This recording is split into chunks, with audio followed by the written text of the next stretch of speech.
noite, não sei que horas vocês vão estar assistindo essa nossa segunda aula aqui, né? Onde a gente vai continuar falando sobre a questão do direito público e do direito privado. Bom, só recapitulando, né? Na primeira aula a gente fez um breve comentário ali sobre a importância do direito na administração, né? O quanto esses dois institutos estão interligados, né? O quanto os acontecimentos de um influencia no outro, né? A gente trouxe ali um conceito sobre o que é o direito, né? Que é um conjunto de normas imposta pelo Estado, né? Para a realização da segurança. Nós falamos também que a existência desse direito, ela surge de uma fonte, né? E essa fonte do direito, ela pode ser material ou formal, onde a fonte material é onde se cria o direito, né? São aquelas relações que acontecem em meio à sociedade, por exemplo. E as fontes formais, que é como se aplica, né, esse direito. Falamos também um breve comentário só sobre a questão da hierarquia das leis, né? Temos a Constituição como a lei máxima, né, a qual todas as outras necessitam respeitar, no sentido de, ao serem criadas, elas não podem ferir nada do que a Constituição já tem assegurado. E falamos que, diante dessa grandeza, desse conjunto de normas, por ele ser tão vasto, tão grande, tão complexo até, né? A gente teve lá a questão da ramificação do direito, né? Onde o direito, lá pelos romanos, ele teve a sua primeira ramificação entre direito público e direito privado. Mas falamos que, apesar dessa ramificação, isso não quer dizer divisão, porque o direito, ele é uno, ele é indivisível, né? E essa ramificação se deu apenas para, digamos que uma melhor facilidade para o estudo, né? Foi uma facilidade para se estudar o direito enquanto ciência. Bom, nós falamos também sobre algumas aplicações, né, de alguns desses ramos do direito nas empresas, tanto a questão do direito público como do direito privado. A gente trouxe lá alguns exemplos, né, de como podem ser usados. Falamos também sobre alguns elementos pertinentes ao administrador, né, de interesse para o conhecimento do administrador, que é onde a gente falou lá um pouco sobre a questão das pessoas, falamos dos bens, falamos dos fatos jurídicos, lembrando que a regulamentação desses elementos se encontra no nosso Código Civil, que é uma dos ramos do direito, né, dentro do direito privado, mais atuante que tem, né?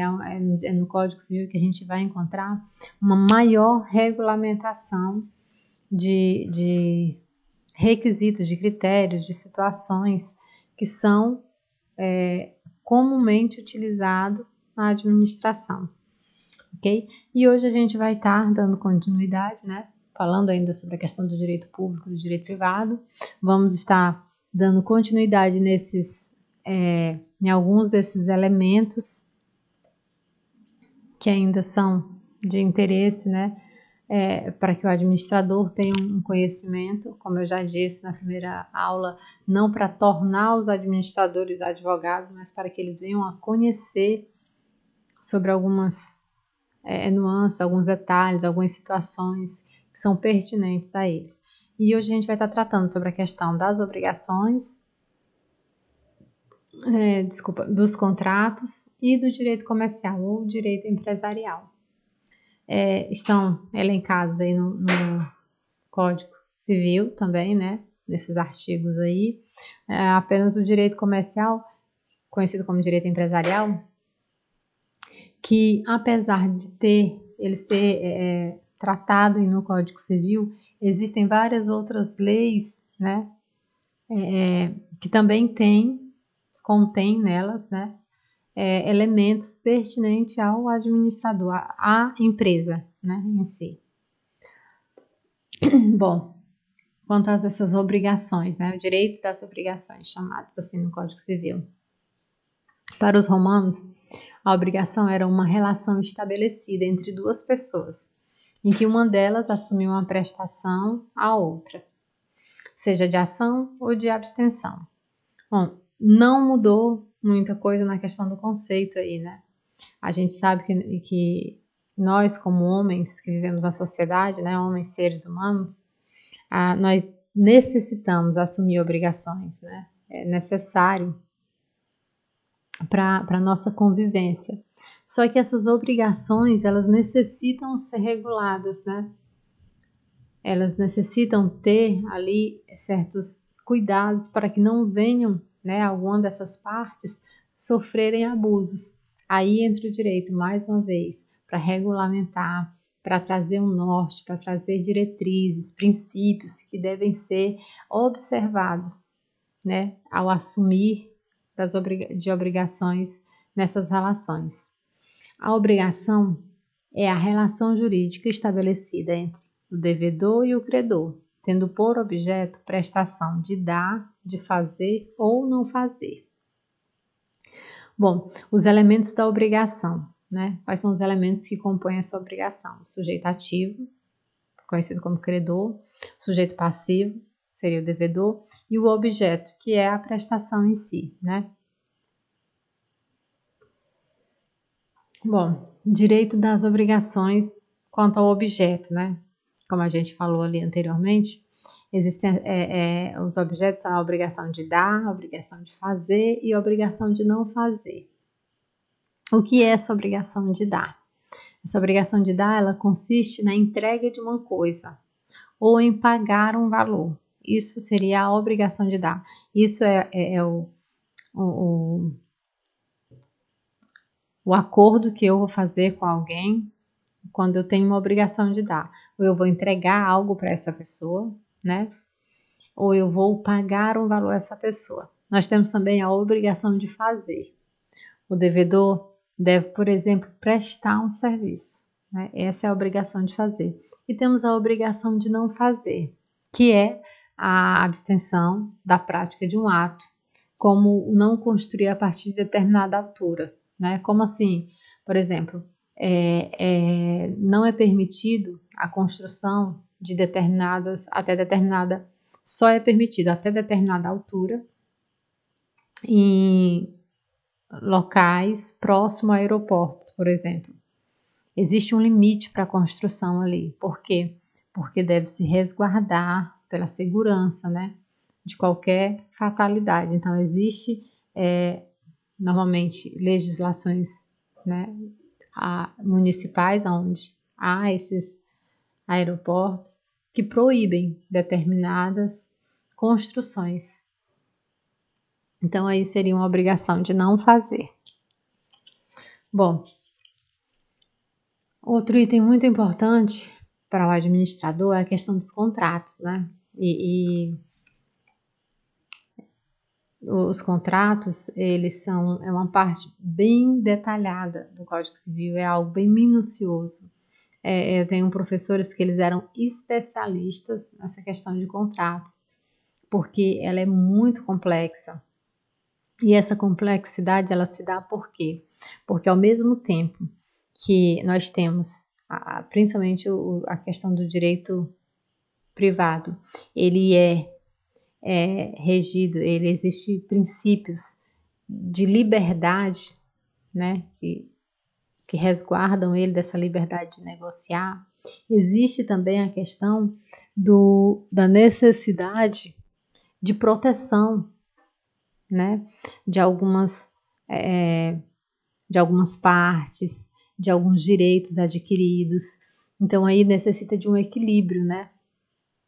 Você não pode ferir algumas coisas e também não pode privar outras que têm como princípio a liberdade de contratar.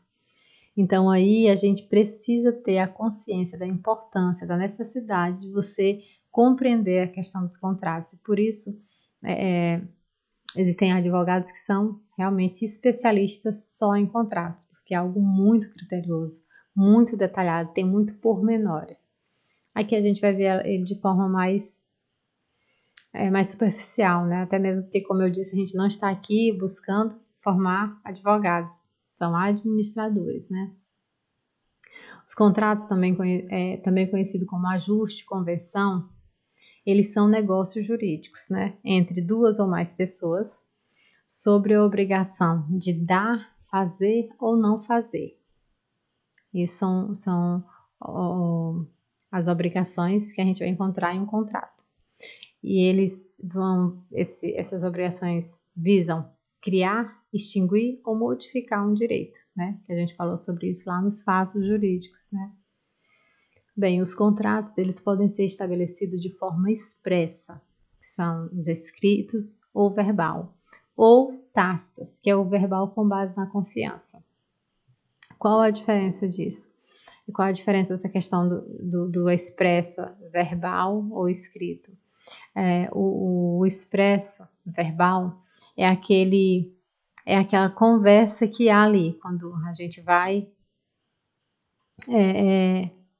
estar firmando um contrato ali, né? Verbal, conversando, colocando em regra, determinando como é que vai ser feito, o que vai ser o objeto, se vai ser dar, fazer ou não fazer, especificando o detalhe ali, né? E esse tácito verbal, né, que praticamente nem é utilizado assim, é aquela coisa mais pela confiança, né? Tem aquela pessoa que sempre passa ali e limpa ali a frente da loja para ganhar um trocadinho. Sempre que ele limpa ali, eu dou um trocadinho para ele. E então ele nem pergunta mais para mim.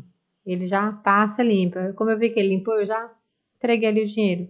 É aquela coisa mais com base na confiança. Os contratos, eles têm força de lei entre as partes, né? Assim, os acordos devem ser cumpridos. Então, assim, quando eu venho a formar um contrato, né? Tem um acordo aqui, um pacto com alguém, esse nosso contrato que a gente formulou aqui, ele tem força de lei entre nós, né? Qualquer outra pessoa que pode chegar e querer pedir a execução daquele acordo ali. Mas entre nós, se eu contratei com alguém e esse alguém não cumpriu esse contrato, eu posso ir, né, às vias de fato, ir lá, entrar no judiciário com um processo pedindo para que aquela pessoa venha cumprir com a parte, porque ele tem força de lei. Bom, o negócio jurídico é outro detalhe que vocês, como administradores, precisam ter essa consciência. Esse negócio jurídico, que, como a gente fala na primeira aula lá, para ele ser um negócio jurídico válido, ele deve observar aquelas três características lá, né? Do agente capaz, do objeto lícito, né? De não ser proibido por lei. Para esse negócio jurídico, ele pode se tornar nulo ou anulável, né? E a gente tem que ter cuidado para essa possibilidade de nulidade do contrato. E como é que se dá, né? Essa nulidade ou essa possível anulação desse contrato. A nulidade do contrato a gente vai encontrar lá no artigo 166 do Código Civil, né?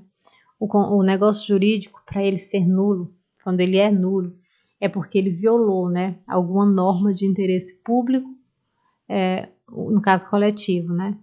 Ele pode ser reconhecido de ofício. Então, se o juiz pega ali aquele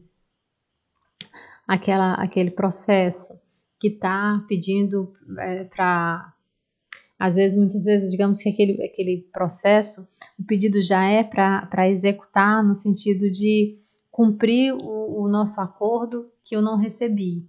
Mas aí o juiz pega e ele vê que existe algo que torna aquele contrato nulo. Mas por mais que nós não estejamos tratando sobre isso, não, mas excelência, eu não estou querendo saber disso aí, não. O que eu quero resolver é porque eu quero que ele me pague. Não, meu filho, mas deixa eu lhe dizer bem que esse contrato de vocês é nulo. O objeto aqui é ilícito, então assim, o contrato ele já se tornou nulo. Não tem mais, não tem mais possibilidade de dar prosseguimento naquilo ali. Ele pode ser alegado por qualquer pessoa interessada, qualquer pessoa que tenha interesse, independente de ser as duas partes ali apenas ou outras pessoas que tenham interesse. E esse contrato nulo, o efeito dele é ex tunc, né? O que é esse efeito ex tunc? É aquele efeito que vai me dizer que tudo que foi feito desde o dia desse contrato, desse negócio jurídico formulado até hoje, não vai ter validade. Aí no artigo 166 a gente tem, né, exatamente o que está na lei. É nulo o negócio jurídico quando, inciso 1, celebrado por pessoa absolutamente incapaz. 2, for ilícito, impossível ou indeterminado seu objeto. 3, o motivo determinante comum a ambas as partes for ilícito. 4, não revestir a forma prescrita em lei. 5, for preterida alguma solenidade que a lei considere essencial para sua validade. Inciso 6, tiver por objetivo fraudar lei imperativa. Ou 7, a lei taxativamente o declarar nulo ou proibir-lhe a prática sem combinar sanção. Então, se tiver algum desses incisos, esse negócio jurídico já será nulo, né? E anulável. Quando é que esse negócio jurídico ele é anulável? O que é esse negócio jurídico anulável? A gente encontra lá no artigo 171 do Código Civil, né? Ele é anulável quando ele viola alguma norma ali de interesse particular. Ele não pode ser reconhecido de ofício, né? O juiz não pode simplesmente chegar e dizer assim, essa cláusula aqui é anulada. Por quê? Porque o interesse é particular. Então, se eu, que faço parte ali daquele negócio jurídico, que estou naquele acordo ali, eu não estou me sentindo prejudicada, não é o juiz que vai ter que se sentir por mim. Ela pode, né, ser alegada pela pessoa prejudicada, diferente do nulo, né, que qualquer pessoa interessada pode alegar. Nesse caso do anulável, só a pessoa prejudicada é quem pode anular. E o efeito dele é ex nunc. O que quer dizer esse ex nunc? Qualquer decisão que seja determinada a partir daquele momento de discussão ali, daquele ato, daquele negócio jurídico anulável, todas as decisões tomadas ali, elas só vão valer daquele dia em diante. O que foi feito antes não vai alterar. O artigo 171 vai falar, além dos casos expressamente declarados na lei, é anulável o negócio jurídico. 1, por incapacidade relativa do agente. E 2, por vício resultante de erro, coação, dolo, estado de perigo, lesão ou fraude contra credores. Então, esses são as situações em que esse negócio jurídico pode ser anulável, ok?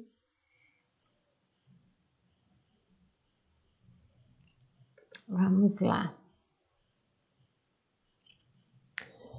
Esses contratos, né, eles devem ter uma função social, eles têm essa função social, né? O contrato, ele simplesmente não pode ter apenas aquele interesse do fim, do ganho, né? Ele deve ter essa função social.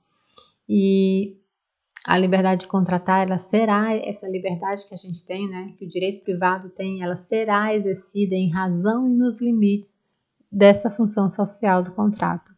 E quais são essas funções?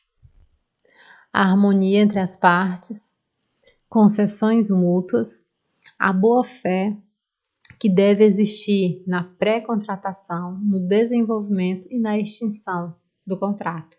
Então, esses 3 itens, ele deve conter no contrato, né? Não, o contrato ele não deve ter aquele fim apenas da questão do ganho, do lucro, né? Mas deve respeitar essa função social, essa harmonia entre as partes, essas concessões, né? Essa boa fé, né? Que é um direito subjetivo aqui. É lícito às partes estipular contratos atípicos. O que são isso? É lícito eu vou contratar com alguém, é lícito, é permitido que a gente coloque, a gente crie cláusulas de acordo com a nossa necessidade ali, de acordo com o que a gente entende ser necessário. Mas essas cláusulas devem ter sempre essa harmonia, essa concessão, essa boa fé. E um outro item que é importante para o conhecimento de vocês é a questão da má-fé, né? A gente fala muito na boa-fé. Ele faz parte dessa função social do contrato, mas pode acontecer que após o contrato, né, exista uma das partes pode se levantar e dizer e alegar má-fé. Só que quando isso acontece, a pessoa que está alegando aquilo ali, ela deverá provar essa má-fé. Ela não pode ser simplesmente alegada. Bom, direito comercial. Direito comercial, também conhecido como direito empresarial, né? É onde a gente vai encontrar ele ali no Código Civil, no livro 2, né? Apesar de estar lá no Código Civil, como eu mencionei anteriormente, ele envolve várias outras áreas que haja relações sobre a empresa, né? Que vai tratar sobre coisas da empresa. Então, não vai estar só no Código Civil. Outras leis, né? Vão também tratar, vão também abordar sobre esse tema. Bom, e o que a gente pode falar um pouco mais sobre essa questão do direito comercial? O direito comercial ele é um ramo do direito que ele tem um objetivo, que é cuidar do exercício da atividade econômica organizada de fornecimento de bens ou serviços. É a chamada empresa. Então, o direito comercial, ele tem esse objetivo de cuidar dessa atividade, da atividade que acontece ali na empresa. Seu objetivo de estudo é resolver os conflitos de interesses envolvendo empresários ou relacionados à empresa. Ok?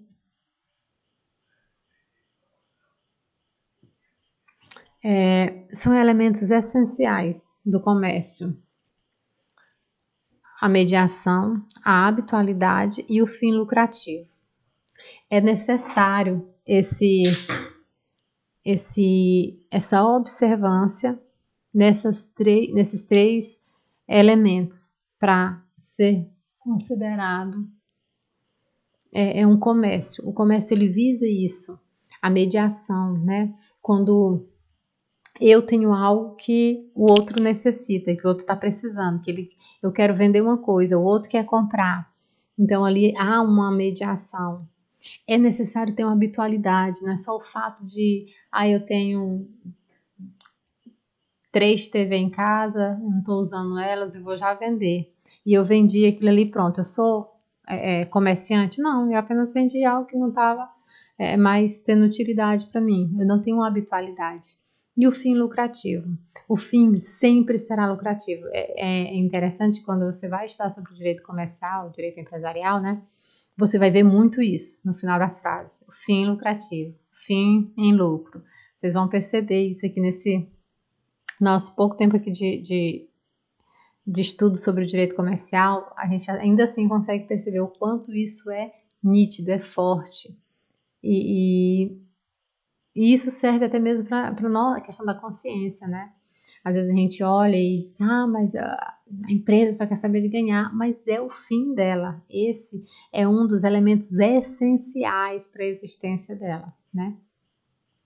Bom, e um conceito que a gente vai ter esse conceito é utilizado tanto no tributário quanto no trabalhista, no próprio direito empresarial, é empresa. O que é empresa? A gente costuma dizer, eu vou lá na empresa. Hoje eu vou na empresa. Eu tô na empresa. E a gente fala sempre isso se referindo ao local físico, ao prédio, né? E na verdade, empresa não é isso. Empresa é a atividade econômica organizada para a produção de bens e serviços para o mercado, visando lucro. Mais uma vez a gente já vai ver aí, né? Então, empresa é tudo isso, é toda a atividade econômica que existe ali, é tudo que contém ali, né? O que a gente chama de empresa, na verdade, segundo o Código Civil, artigo 1142, é o estabelecimento, em partes, né? Porque o que é o estabelecimento, segundo o Código Civil? É o conjunto de bens materiais e imateriais organizado para o exercício da empresa. Então, tudo aquilo que está ali, todas as coisas, todos os bens materiais, imateriais, que estão ali organizados para o exercício, para a prática, né? Para a execução da empresa, isso é o estabelecimento. E o que são esses bens imateriais, né? Por exemplo, a questão de um logotipo da empresa. Por exemplo, ali o R. Carvalho. R. Carvalho fez aquele bonequinho, né? Como se fosse o dono. Então, aquilo ali é, de uma certa forma, um bem imaterial deles. Um outro supermercado concorrente não vai pegar aquele bonequinho para usar numa propaganda deles. Bom, e o que é um empresário, né? Essa parte é uma parte bem conceitual. No Código Civil também a gente vai ter a questão o termo empresário, ele só foi, né, implantado a partir do Código Civil de 2002. Antes era chamado, conhecido como comerciante, né? E não importando se exerce ato de comércio ou produz bens e serviços. O empresário é a pessoa física, né? Que exerce de maneira profissional atividade econômica organizada para a produção e circulação de bens ou de serviços para o mercado. Mais uma vez, como eu disse, tendo por objetivo o lucro, né? Esse é o empresário. Aqui é o conceito que se encontra lá no artigo 966 do Código Civil. Bom, então esse é o empresário. Mas o parágrafo único desse artigo também trouxe um conceito do que não é ser empresário, de quem não pode ser considerado como empresário. E lá no parágrafo único desse artigo vai falar: não se considera empresário quem exerce profissão intelectual de natureza científica, literária ou artística, ainda com o concurso de auxiliares ou colaboradores, salvo se o exercício da profissão constitui elementos de empresa, né? Então, vocês aí como administradores, muitos anos de experiências, resolvem escrever um livro sobre como ser um administrador de sucesso. E vocês fazem esse livro, né? Se tornam autor de um best-seller aí. Vocês são empresários por conta disso? Não. Por quê? Porque isso é uma profissão, se enquadraria como intelectual, é algo literário, né? E por mais que vocês digam assim, não, mas a gente era toda uma equipe, não era só eu. Mas ainda assim, como aí mesmo no próprio parágrafo único fala, ainda com o concurso de auxiliares e colaboradores, né? Ainda assim, vocês não serão considerados empresários por esse motivo, pela produção do livro, né? Bom, e vale lembrar, deixar ciente, né, que é obrigatório a inscrição do empresário no registro público de empresas mercantis da respectiva sede antes do início de suas atividades. Então, quando chegar aquele amigo lá, for fazer a visita na casa de vocês, rapaz, estou pensando em botar um negócio aí para mim, abrir uma empresa aí para mim, e já até arrumei, já aluguei o ponto, já botei as coisas lá. Eu vou até começar, segunda-feira já começa a funcionar. E vocês perguntem a ele. Rapaz, tu já fez a inscrição no registro público de empresas mercantis lá da tua empresa, tudo direitinho? Porque isso tem que ser feito antes do início das atividades. Então, são alguns conceitos, né, que é bom que vocês, como administradores, conheçam. Bom, quais são as distinções, então, entre direito público e direito privado? Porque tudo que a gente falou aqui, todos esses elementos, né, eles acabam envolvendo tanto o direito público quanto o direito privado. A questão da pessoa, a questão da pessoa ali, essa pessoa, ela pode ser do direito público, pode ser alguém do direito privado negociando com o direito público e vice-versa.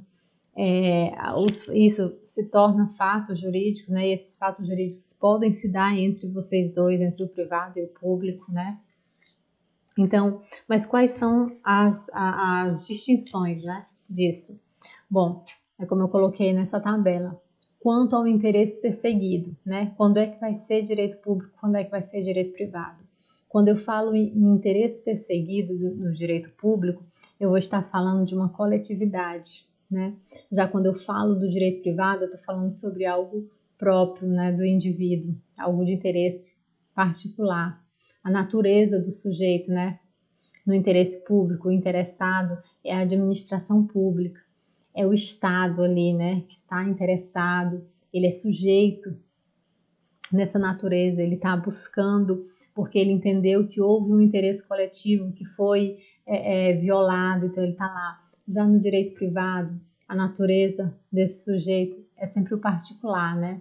Eu me senti lesado, então eu vou ser sujeito, né? Serei sujeito desse processo ali, mas buscando algo particular, é meu. Foi algo meu que foi violado, né? Um direito meu que foi violado. Quanto ao modo de relacionamento, né? No direito público a gente já tem um modo mais autoritário, mais impositivo, né? Devido até mesmo ao princípio da legalidade, onde o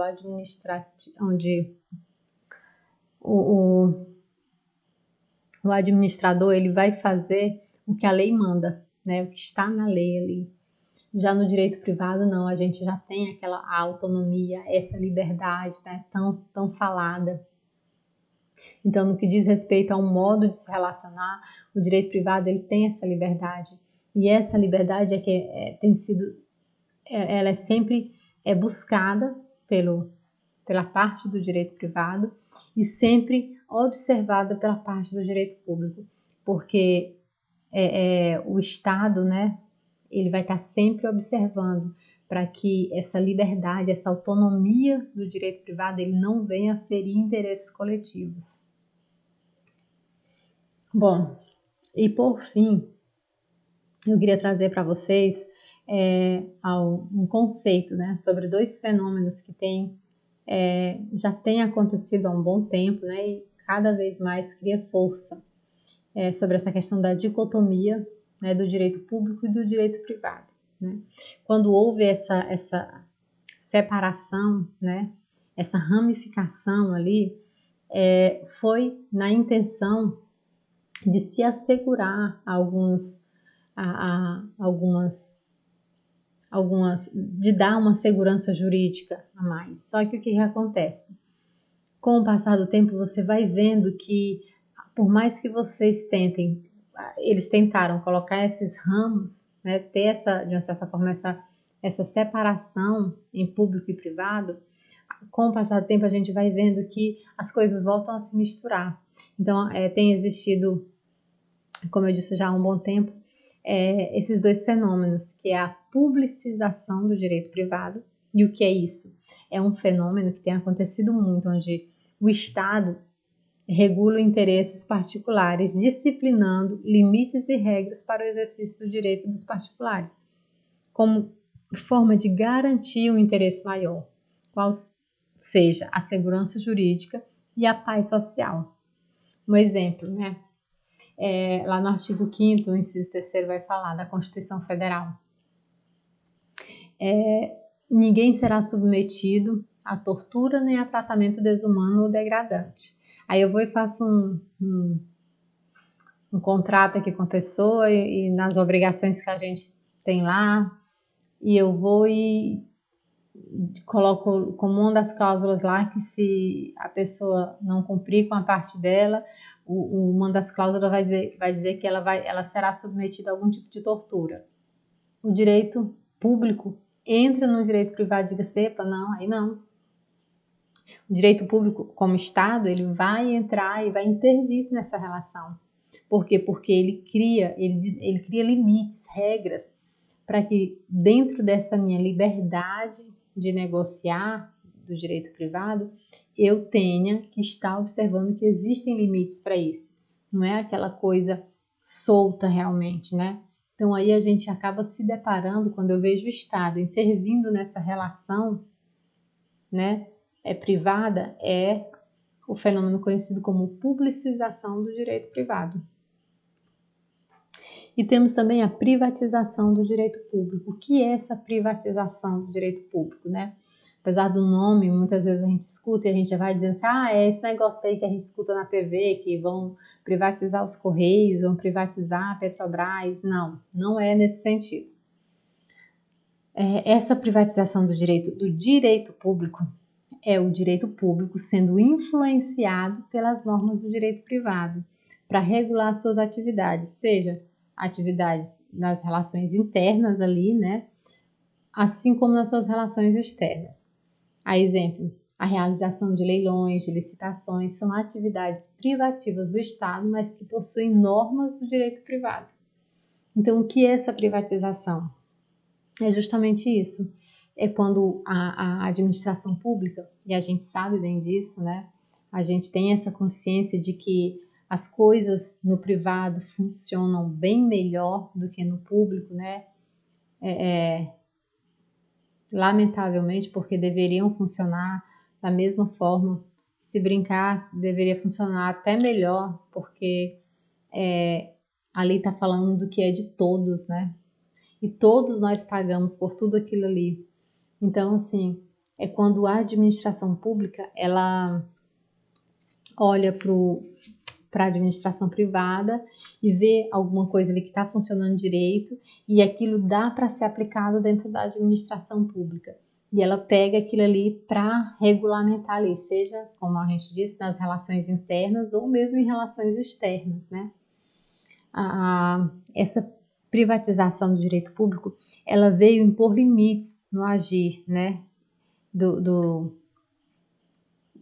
Tanto dos entes como dos administradores dos entes ali, né? Exigindo da administração pública uma maior responsabilidade em seus atos.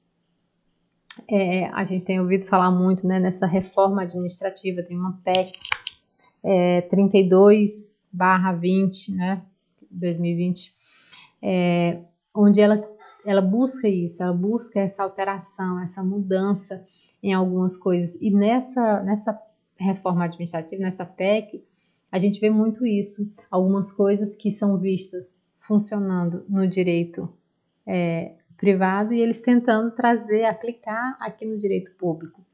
Uma das situações lá, uma das cláusulas é a questão do estágio probatório, né? Esse estágio probatório, ele passa a ter avaliações semestrais, com a possibilidade de exoneração do cargo, né, da pessoa no cargo ali, a partir de 2 avaliações insatisfatórias. Mas isso é ruim, isso tira a estabilidade do concurso público. Não, de maneira alguma, não vai tirar a estabilidade, mas vai te dar para o concursado o comprometimento, porque infelizmente a gente costuma ouvir muito, né, quem estuda para concurso, a questão do querer passar no concurso, porque aí pronto, eu vou ficar de boa, eu não tenho mais com quem me preocupar, porque eu tenho estabilidade. E diante dessa estabilidade, quase que parece que na mente das pessoas que não tem fim ali, eles acabam se comportando de maneira muitas vezes negligente, ineficiente, né? Omissa. A gente vê muito a gente vê memes aí, né? Na internet por conta disso, de servidores. A gente sempre chega e a primeira coisa que você encontra numa repartição pública é aquele artigo que trata sobre, que considera crime, né? Tratar mal ali, desrespeitar o funcionário público, mas e a parte deles? E o compromisso deles com a população, né? Então, essa reforma administrativa, ela traz muito disso.